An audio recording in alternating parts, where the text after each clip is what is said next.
परिचय। अनुज, आओ तुम्हारे लिए कुछ कमीजें खरीदने चलते हैं। तुम्हारे कई कपड़े छोटे हो चुके हैं। हाँ माँ, मैं भी आपसे वही कहने वाला था। चलो मॉल में स्थित दुकान पर चलते हैं। उस शाम माँ और अनुज दुकान पर जाते हैं। अनुज ने 2549 रुपए की 2 कमीजें खरीदी। उसकी माँ ने कुछ किराने की वस्तुएं खरीदी और दुकानदार ने उन्हें 2350 रुपए का बिल दिया। घर पर उन्होंने दोनों बिलों की राशियों की तुलना की। उसने कहा कि उसकी शर्ट की कीमत सभी किराने की वस्तुओं से अधिक है। बच्चों, वो ये बताने में कैसे सक्षम हुआ? जी हाँ, ऐसा इसलिए हुआ क्योंकि उसने बड़ी संख्याओं के बारे में सीख रखा था। आइए हम भी संख्याओं के बारे में और अधिक जानें। उद्देश्य। इस पाठ के अंत में आप निम्न करने में सक्षम हो जाएंगे। संख्याओं की तुलना करना, बड़ी संख्याओं को लिखना, संख्यांकन की भारतीय और अंतर्राष्ट्रीय पद्धति को जानना, निकटतम संख्याओं का आकलन करना, संख्याओं के योगफल, व्यवकलन, गुणन का आकलन करना, कोष्ठकों के प्रयोग से सरलीकरण करना और रोमन संख्यांकन समझना। संख्याओं की तुलना। संख्याओं के समूह या संग्रह की परस्पर तुलना की जा सकती है। संख्याओं की तुलना करने पर हम कह सकते हैं कि कौन सा समूह बड़ा है। संख्याओं को सबसे छोटे से प्रारंभ कर सबसे बड़े तक व्यवस्थित करना आरोही क्रम कहलाता है। संख्याओं को सबसे बड़े से प्रारंभ कर सबसे छोटे तक व्यवस्थित करना अवरोही क्रम कहलाता है। यदि दो संख्याओं के अंकों की संख्या असमान होती है, तब अधिकतम अंकों वाली संख्या बड़ी होती है। यदि दो संख्याओं के अंकों की संख्या समान होती हैं, तब हमें प्रत्येक स्थान पर संख्याओं की तुलना करने की आवश्यकता होती है। 4 अंकों की सबसे बड़ी संख्या 9999 है। 5 अंकों की सबसे छोटी संख्या बनाने के लिए इस संख्या में क्या जोड़ा जाना चाहिए? उत्तर है कि हमें 1 जोड़ना चाहिए। आइए हम पता करते हैं।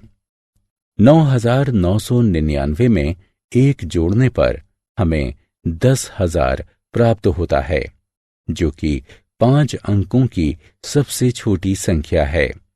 क्या आप 6 अंकों की सबसे छोटी संख्या का अनुमान लगा सकते हैं? 6 अंकों की सबसे छोटी संख्या 1 लाख है। सबसे छोटी या सबसे बड़ी संख्या का रूप देने के लिए संख्या के अंकों को स्थानांतरित किया जा सकता है। आइए देखते हैं कैसे।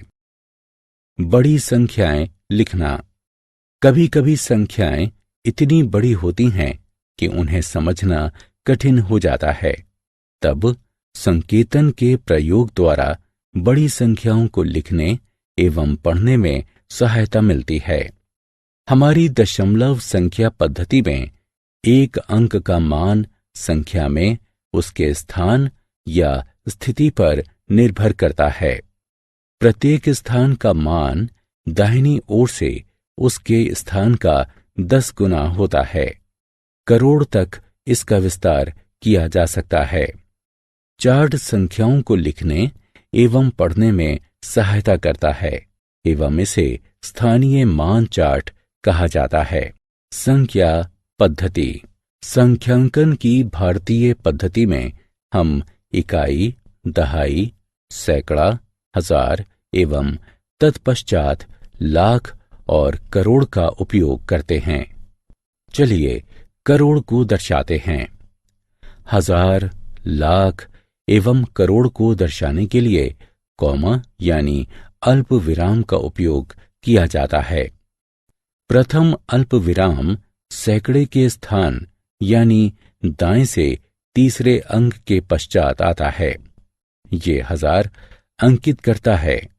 दूसरा अल्प विराम आगे के 2 अंकों के पश्चात यानी दाएं से 5वें अंक के पश्चात आता है।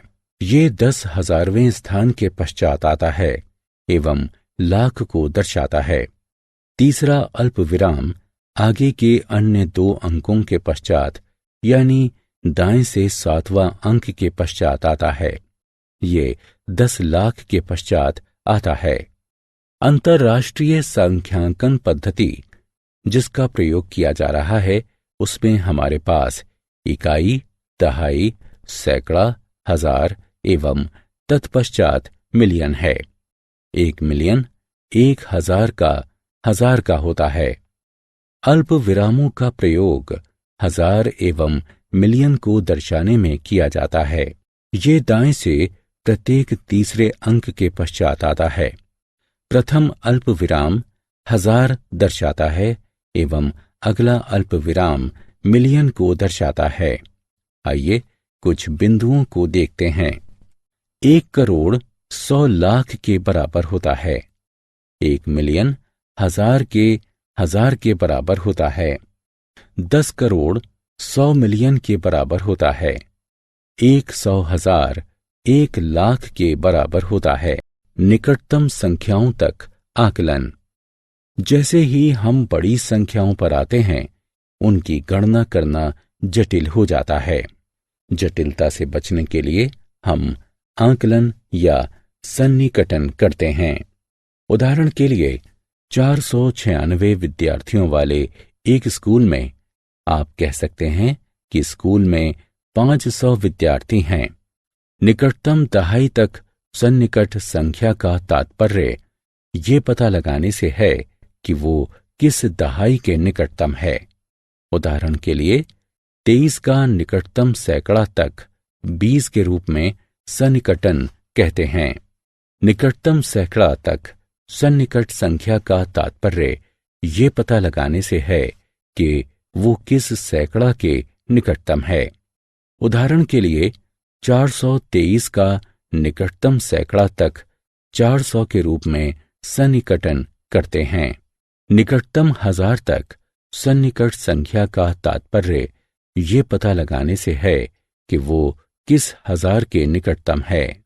उदाहरण के लिए 3800 का निकटतम 1000 तक 4000 के रूप में सन्निकटन करते हैं। योगफल, व्यवकलन और गुणन का आकलन। निकटतम संख्या तक आकलन करके 2 बड़ी संख्याओं के योगफल का आकलन करने में सहायता मिलती है। उदाहरण के लिए 4780 एवं 3325 को जोड़िए। 4780 का सन्निकटन बराबर 4800 है। 3325 का सन्निकटन 3000 है और दोनों का योगफल 7800 है। निकटतम संख्या तक आकलन करके 2 बड़ी संख्याओं के व्यवकलन का आकलन करने में सहायता मिलती है।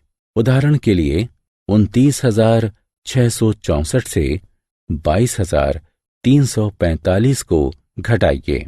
29,664 का सन्निकटन बराबर 30,000 रुपये है। 22,345 का सन्निकटन बराबर 20,000 है और दोनों का अंतर 10,000 है। निकटतम संख्या तक आकलन करके 2 बड़ी संख्याओं के गुणनफल का आकलन करने में सहायता मिलती है।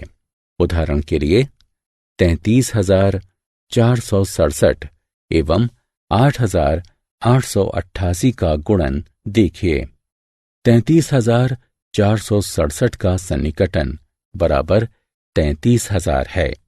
8,888 का सन्निकटन 9,000 है। गुणन बराबर 33 गुणा 9 6 शून्यों के साथ जो कि 29 करोड़ 70 लाख होगा। कोष्ठकों के प्रयोग द्वारा सरलीकरण। निम्न प्रश्न पर विचार कीजिए। इस प्रश्न को 2 तरीकों से हल किया जा सकता है। सही उत्तर कौन सा है? कोष्ठकों का प्रयोग हमें समस्याओं में उलझनों से बचाता है। जहां हमें एक से अधिक संख्या संक्रिया की आवश्यकता होती है। आइए देखते हैं कैसे। यदि स्क्रीन पर दिखाए प्रश्नानुसार प्रश्न दिया जाता है तब इसकी गणना करना सरल होता है। हाँ, उत्तर 17 गुणे 109 बराबर 1853 के रूप में होगा। चलिए आइए इसे सरल करते हैं। इसे इस तरह से हल किया जा सकता है। 8 गुणा कोष्ठक में 100 जमा 8, जो कि कोष्ठक में 8 गुणा 100 जमा कोष्ठक में 8 गुणा 8 के बराबर होगा। आगे इसे हल करने पर हमें 864 प्राप्त होगा। रोमन सांख्यांक। अभी तक हम सांख्यांक की हिंदू अरबी पद्धति का उपयोग करते रहे हैं। सांख्यांक को लिखने की एक और अन्य पद्धति रोमन पद्धति है। ये संख्याओं को लिखने की सबसे पुरानी पद्धतियों में से एक है, जो अभी भी अनेक स्थानों पर प्रचलित है। हिंदू अरबी सांख्यांक पद्धति के विपरीत रोमन सांख्यांक पद्धति में विभिन्न संख्याओं को प्रदर्शित करने के लिए 7 मूल संकेतों का प्रयोग किया जाता है। ये संकेत निम्नानुसार हैं। संकेतों की तालिका को देखिए। रोमन सांख्यांक तैयार करने के कुछ नियम होते हैं।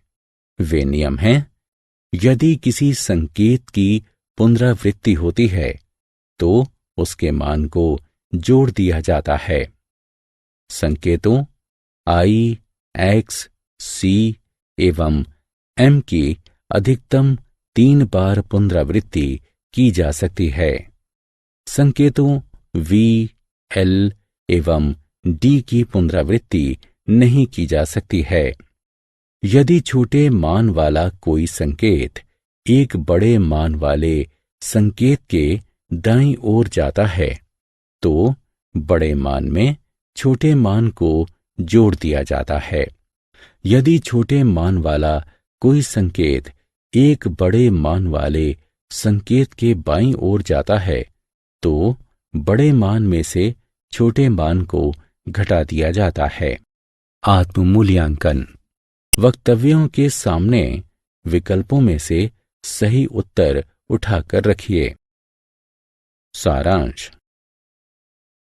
आइए हमने जो कुछ सीखा है उसे संक्षेप में दोहराएं। बड़ी राशि का पता लगाने के लिए संख्या की तुलना की जा सकती है। संख्याओं को विभिन्न रूपों में लिखा जा सकता है। सांख्यांकन की भारतीय एवं अंतर्राष्ट्रीय पद्धति एवं उनके मध्य अंतर। एक पूर्ण संख्या के निकटतम तक एक संख्या का सन्निकटन कैसे करते हैं। सन्निकटन का उपयोग करते हुए योगफल, व्यवकलन, गुणनफल का आकलन, कोष्ठकों के प्रयोग से गणना को सरल कैसे करते हैं। रोम